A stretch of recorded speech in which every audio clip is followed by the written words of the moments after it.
अस्सलामुअलैकुम वरहमतुल्लाहि वबरकातुहू। मैं आपकी प्यारी मायरा। उम्मीद है आप सब खैरियत से होंगे। आज जिस उन्वान पर बात होगी उसका नाम है रब की नाफरमानी करना।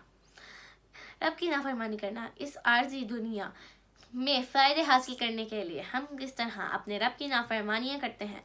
भूल जाते हैं कि हश्र के दिन हमने अल्लाह को जवाब देना है। भूल जाते हैं कि किस दिन सांस का तल्लुक टूटना है तो खाली हाथ ही जाना है। वहाँ पर ये दौलत शोहरत कुछ काम नहीं आ रही, कुछ काम नहीं आएगी सिवाय नेक अमाल के। क्यों भूलते हैं, हमारे दिल पर ताले लग जाते हैं। क्यों हम दुनिया के बदले आखिरत नहीं आखिरत खरीदते हैं। देखो दुनिया की तरफ, दुनिया तो रुला देती है, दुनिया तो रुला देती है। ये ना राजी करो बंदों को, बंदे दुखा देते हैं।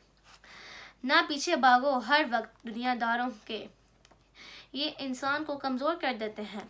वो तो करीम भी बड़ा है। दो आंसू ज़मीन पर बाद में गिरते हैं। बंदे के गुनाह सारे पहले माफ़ फरमा देता है। अल्लाह के अलावा किसी से डरना छोड़ दो। गैर का खौफ दिल से निकाल दो।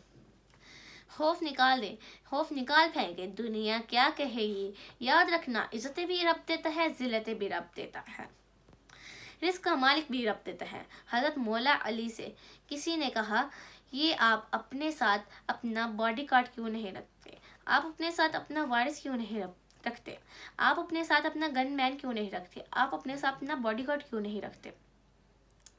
हज़रत अली फरमाने लगे, मौत सबसे बड़ी मुहाफिज है। वक्त से पहले आती ही नहीं, आ सकती ही नहीं।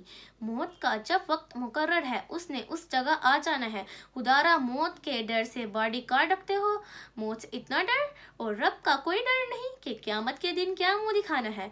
रब की नाफरमानी करना छोड़ दो, रब को माफ़ करने वाला है। जज़ाकल्लाह। उम्मीद है आपको मेरा व्लॉग बहुत अच्छा लगा होगा। अगर अच्छा लगा होगा तो लाइक कीजिए, सब्सक्राइब कीजिए एंड बेल आइकन के बटन को दबाना ना भूलिएगा।